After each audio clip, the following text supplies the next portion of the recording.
اللہم صلی علی محمد وعلی آل محمد کما صلیت علی ابراہیم وعلی آل ابراہیم انکا حمید مجید۔ اللہم بارک علی محمد وعلی آل محمد کما بارکت علی ابراہیم وعلی آل ابراہیم انکا حمید مجید۔ اعوذ باللہ من الشیطان الرجیم، بسم اللہ الرحمن الرحیم۔ ولولا فضل الله عليك ورحمته لهم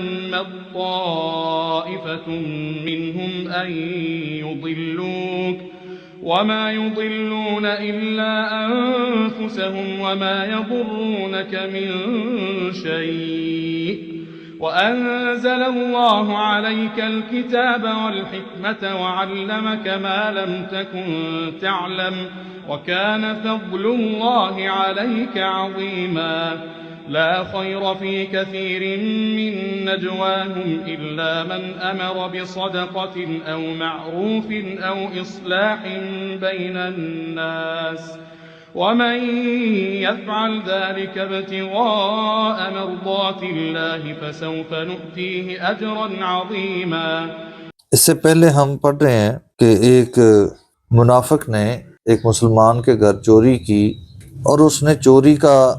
الزام اور شواہد یہودی کے گھر تک چھوڑ دیے، اور اس کے بعد جب شواہد کو دیکھتے ہوئے، قرائن کو دیکھتے ہوئے اس یہودی سے چوری کے متعلق پوچھا گیا تو اس نے اس مسلمان کی طرف اشارہ کیا جس نے اسلحہ اس کے گھر میں رکھوایا تھا۔ بظاہر قرائن یہودی کی طرف تھے، لیکن منافق پر جب تفتیش کی بات آئی تو اس کے قبیلے کے لوگوں نے اس کا ساتھ دیا اور رسول اللہ صلی اللہ علیہ وسلم کو اس بات کی طرف قائل کرنے کی کوشش کی کہ قرائن کو سامنے رکھتے ہوئے الزام یہودی پر ہے۔ کل ہم نے پڑھا تھا کہ اللہ تعالیٰ نے ان لوگوں کو متنبع کیا کہ تم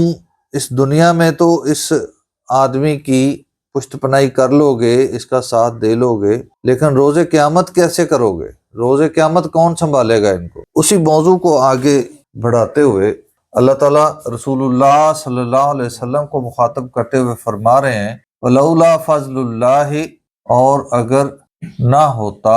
اللہ کا فضل علیکا آپ پر، وَرَحْمَتُهُ اور اس کی رحمت، لَحَمَّتْ یقیناً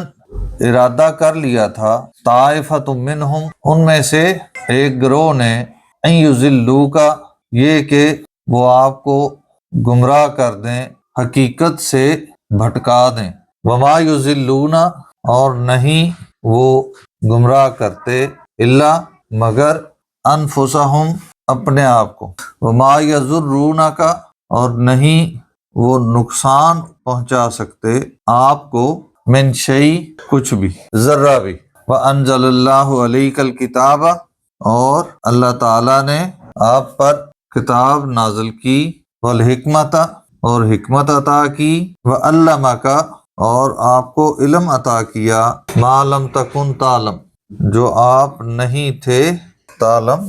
جانتے، وکانا اور ہے فضل اللہ اللہ کا فضل، علیکا آپ پر، عظیمہ بہت بڑا۔ یہ اللہ کا آپ پر خاص فضل ہے کہ ایک فیصلہ غلط ہونے سے اللہ نے بچا لیا۔ یہ کیسے ممکن ہو سکتا ہے کہ آپ کی ذات سے اللہ تعالیٰ کوئی غلط فیصلہ صادر فرما دے؟ لہٰذا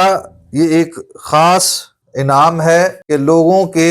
چرب زبانی کی وجہ سے، غلط قرائن کی وجہ سے اگر آپ متاثر ہو بھی گئے تو اللہ تعالیٰ نے وحی نازل فرما کے آپ کو اس غلط فہمی سے نکال دیا۔ لا خیر فی کثیر نہیں ہے بھلائی کا پہلو، فی کثیر من نجواہم ان کی اکثر سرگوشیوں میں، خفیہ مشوروں میں، چے مگوئی، الا سوائے اس کے، من امر بصدقۃ جو کوئی حکم دے صدقہ کرنے کا، او معروف یا کسی نیکی کا، او اصلاح بین الناس یا لوگوں کے درمیان صلح کروانے کا۔ منافق کیا کرتے تھے؟ ٹولیوں میں بیٹھ جاتے، مسلمانوں کی طرف دیکھتے، اشارے کرتے اور یہ ظاہر کرتے کہ ان کے متعلق کوئی گفتگو کر رہے ہیں، صرف بدتمیزی کرنے کے لیے، مذاق اڑانے کے لیے، تکلیف پہنچانے کے لیے۔ تو اللہ تعالیٰ نے فرمایا کہ یہ جو اس طرح کی حرکتیں ہیں یہ بالکل بھی ٹھیک نہیں ہیں، ہاں ایک شخص کو آپ محفل سے اٹھا کے دوسری طرف لے کے جاتے ہیں، الگ سے بات کرتے ہیں، اگر تو اس میں مقصد یہ ہے کہ آپ اس کو کوئی دعوت دے رہے ہیں، اس کو پبلک سے ہٹا کے لوگوں کے سامنے اگر کسی کو دعوت دیتے ہیں، بعض لوگ اس کو مناسب نہیں سمجھتے، اپنی ذات کے لیے وہ سمجھتے ہیں کہ یہ میرے لیے عزت کی بات نہیں ہے، اس کو کوئی بات سمجھانی ہے تو الگ کر کے، اگر تو آپ اس میں صدقے کی بات کر رہے ہیں، اس کو کوئی نیکی کی دعوت دے رہے ہیں، یا دو لوگوں کے درمیان صلح کرانی ہے تو پہلے ایک پارٹی کو دوسری طرف لے گئے، اس کو بات سمجھائی، پھر دوسرے پارٹی کو لے گئے، تو اگر تو ان سارے کاموں میں پہلو خیر کا ہے، نیکی کا ہے، اصلاح کا ہے، پھر تو یہ سرگوشی ٹھیک ہے، ورنہ ایسی سرگوشیوں میں کوئی خیر کا پہلو ہوتا نہیں ہے۔ وَمَن يَفْعَلْ ذَلِكَ، اور جو کوئی ایسا کام کرے ابتغاء مرضات اللہ، اللہ کی رضا تلاش کرتے ہوئے، فَسَوْفَ نُؤْتِيهِ، پس ان قریب ہم اسے عطا کریں گے، اجراً عظیما، بہت بڑا اجر۔ اللہ تعالیٰ سمجھنے اور عمل کرنے کی توفیق عطا فرمائے۔